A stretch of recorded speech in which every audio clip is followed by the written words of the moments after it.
নমস্কার বন্ধুরা, আজ চলে এসেছি আরও একটি নতুন ভিডিও নিয়ে।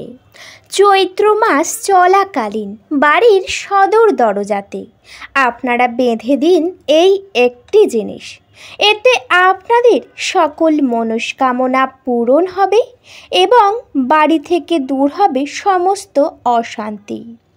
আসুন বন্ধুরা, জেনে নেওয়া যাক সেই জিনিসটি কি। তার আগে বলি বন্ধুরা, আপনাদের কাছে একটাই অনুরোধ, আপনারা ভিডিওটা পুরো দেখুন। আর হ্যাঁ বন্ধুরা, আপনারা যারা যারা আমার চ্যানেলে নতুন, অবশ্যই চ্যানেলটিকে সাবস্ক্রাইব করে আমার পাশে থাকবেন। বন্ধুরা, সবাই চায় যে সবার বাড়িতে হোক উন্নতি, বা সবার বাড়ি থেকে যেন অশুভ প্রভাব দূর হয়। কারণ যে সকল বাড়িতে অশুভ প্রভাব থাকে সেই সকল বাড়িতে সর্বদাই উন্নতিতে বাধা দেয়। সেই জন্য সবার মনেই একটাই চিন্তা, কিভাবে দূর করবেন এই বাধা বিপত্তি বা বাস্তুদোষ। আপনারা অবশ্যই করতে পারেন এই চৈত্র মাসে এই কাজটি। তার কারণ হলো চৈত্র মাস অত্যন্তই শুভ এবং অনেক গুরুত্বপূর্ণ একটি মাস। এই মাসে নানান পূজা রয়েছে এবং বন্ধুরা, এই মাসের গুরুত্ব অনেকটাই বেশি। একেবারেই বাংলা ক্যালেন্ডারের শেষ মাস হিসাবে গণ্য করা হয়। এরপর থেকেই শুরু হবে নতুন বছর। সেই জন্য আপনারা অবশ্যই বাড়ির সদর দরজাতে এই জিনিসটি বেঁধে দেবেন, যার ফলে আগামী নতুন বছর খুব ভালো কাটবে এবং সংসার থেকে সমস্ত অশুভ প্রভাবও দূর হয়ে যাবে। তার জন্য এই চৈত্র মাসের যে কোনো একটি দিন, আপনাদের যেদিন সময় হবে সেই দিন অবশ্যই আপনারা একেবারে সূর্য ওঠার আগের মুহূর্তে ঘুম থেকে উঠবেন। হয়তো অনেকের কাছে এটা অনেক কষ্টের, অনেকে উঠতে পারেন না ঘুম থেকে, কিন্তু মাত্র একটি দিন আপনারা চেষ্টা করবেন সূর্য ওঠার আগে ঘুম থেকে উঠে যাওয়ার। যে সময়কালকে বলা হয় ব্রহ্ম মুহূর্ত।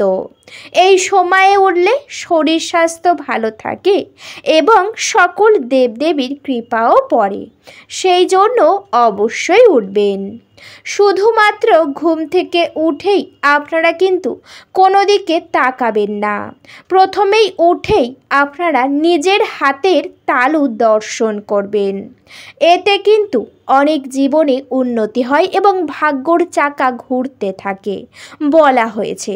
সেই জন্য নিজের হাতের তালু দর্শন করবেন এবং আপনাদের বাড়িতে যে ইষ্ট দেবতারা রয়েছে সকল দেবতার নামে একটি প্রণাম করবেন। ঠিক তার সাথে সাথে সূর্যদেবকেও একটি প্রণাম করবেন। বন্ধুরা, তারপরে আপনারা কিন্তু অবশ্যই বাড়িঘরে যে সমস্ত বাসি কাজকর্ম সকালে প্রত্যেক বাড়িতে থাকে সেই কাজকর্ম করে নিয়ে বাড়িঘরকে শুদ্ধ করে নেবেন। এরপর আপনারা স্নান সেরে একটি শুদ্ধ পোশাক পরবেন। চেষ্টা করবেন সেই পোশাকের রং যেন সাদা বা লাল হয়। সাদা লাল হওয়া অত্যন্তই ভালো। এরপর শুদ্ধ পোশাক পরে আপনারা আপনাদের বাড়িতে ঠাকুর ঘরে প্রবেশ করবেন। ঠাকুর ঘরে গিয়েই প্রথমেই ঠাকুর ঘরটিকে ভালো করে মুছে নেবেন এবং সুন্দর করে ফুল দিয়ে সাজাবেন। যেমন প্রত্যেক দিন পূজা করেন ঠিক তেমনভাবেই আপনারা পূজা করে নেবেন আপনাদের নিয়মে। অন্য কারোর নিয়ম অনুযায়ী পূজা করার কোনো দরকার নেই। আপনারা যেমন নিয়ম মেনে পূজা করেন প্রত্যেক দিন ঠিক তেমন নিয়মেই পূজা করবেন। যখনই আপনাদের পূজার আয়োজন একেবারে সম্পূর্ণ বা ভোগ নিবেদন হয়ে গেছে, শুধুমাত্র আরতিটা বাকি রয়েছে, ঠিক তখনই আপনারা অবশ্যই একটি লাল শালুক কাপড় নেবেন। শুধুমাত্র একটি লাল শালুক কাপড় লাগবে। খুব ছোট দেখে নেবেন না, একটু বড় পরিমাণ দেখে লাল শালুক কাপড় নেবেন। প্রত্যেক বাড়ির ঠাকুর ঘরে সর্বদাই লাগে এই শালু কাপড়।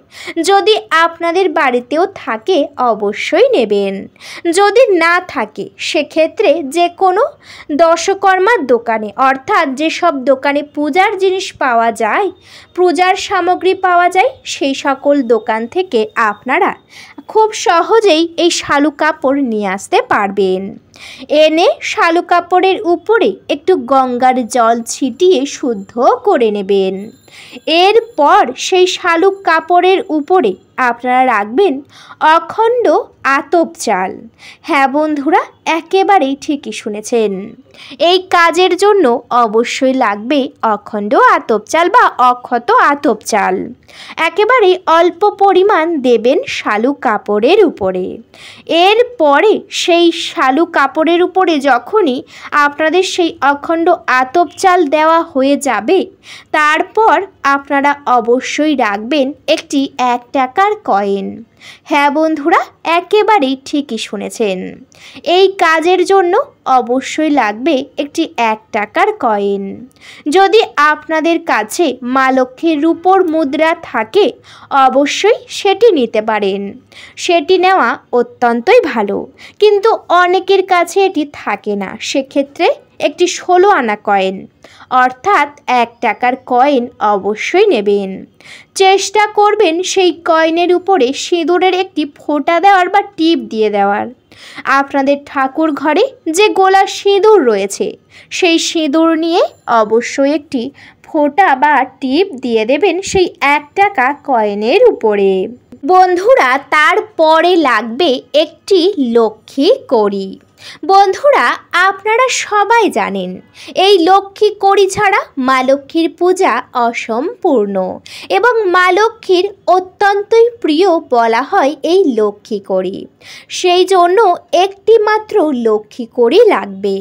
লক্ষ্মী কড়ির উপরে ঠিক একইভাবে আপনারা সিঁদুরের টিপ বা ফোঁটা দিয়ে দেবেন এবং সেই 1 টাকা কয়েনের উপরে লক্ষ্মী কড়িটি খুব সহজভাবে রেখে দেবেন এবং উপর থেকে আপনারা একটি ফুল দিয়ে দেবেন।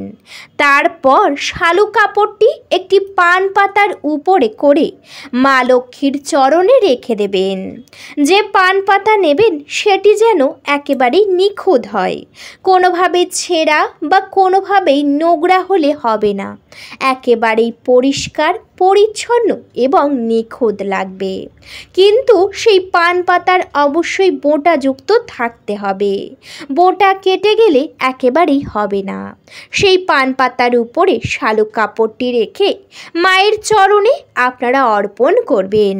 এরপর সকালে আপনাদের নিয়মে আরতি সম্পূর্ণ করার পর শাঁককাশা ঘণ্টা বাজিয়ে অবশ্যই পূজা সম্পূর্ণ করে নেবেন, বা আপনারা যেমন নিয়মে পূজা সম্পূর্ণ করেন ঠিক তেমন নিয়মেই পূজা সম্পূর্ণ করে নেবেন। পূজা সম্পূর্ণ হয়ে যাবার পর প্রণাম সেরে কিছুক্ষণ বাইরে থাকবেন। বন্ধুরা, কিছুক্ষণ পরে ঠাকুর ঘরে প্রবেশ করে সমস্ত ভোগ তুলে নেবেন, সবাইকে দেবেন, নিজেরাও গ্রহণ করবেন। এরপর ঠাকুর ঘরটিকে মুছে শুদ্ধ করে নেবেন। তারপর যে শালু কাপড়টি মায়ের চরণে আপনারা অর্পণ করেছেন সেই শালু কাপড়টি প্রণাম করে হাতে করে তুলে নেবেন। এরপর শালু কাপড়টিকে সুন্দর করে আপনারা বেঁধে একটি পুঁটলির আকারে তৈরি করে নেবেন। পুঁটলির করার হয়ে যাবার পর আপনারা উপরের অংশে বেশ কিছুটা কাপড় রাখবেন। এরপর পুঁটলিটিকে হাতে রেখে আরও একবার মা লক্ষ্মীর কাছে প্রণাম করে আপনাদের বাড়ির সকল সমস্যা জানাবেন। এরপর সেই পুঁটলি বা শালু কাপড়ের পুঁটলিটিকে নিয়ে সোজা আপনাদের বাড়ির মেন গেটের সামনে চলে যাবেন। বন্ধুরা, মেন গেটের সামনে দাঁড়িয়ে আপনারা কিন্তু পূর্ব কোণে এই জিনিসটিকে সুন্দর করে বেঁধে দেবেন। এমন জায়গায় বাঁধবেন যাতে কোনোভাবেই পড়ে না যায় বা কারোর নজর খুব সহজে না গিয়ে পড়ে। ঠিক তেমন জায়গায় এই জিনিসটি বেঁধে দিতে হবে। বন্ধুরা, বাঁধার সময় মা লক্ষ্মীর নাম 3 বার করবেন, তারপর বাঁধাটা সম্পূর্ণ করে দেবেন। যদি আপনারা এই চৈত্র মাসের যে কোনো দিনে বা চলাকালীন এই কাজ করেন, অবশ্যই ফল পাবেন এবং সংসার থেকে সমস্ত অশুভ প্রভাব দূরে চলে যাবে।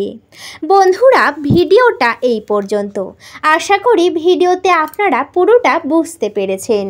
ভিডিওটি যদি ভালো লেগে থাকে অবশ্যই ভিডিওতে একটি লাইক করবেন, শেয়ার করবেন এবং সাবস্ক্রাইব করে আমার পাশে থাকবেন। আজকের মতো আমি বিদায় নিলাম। সবাই ভালো থাকবেন, সুস্থ থাকবেন।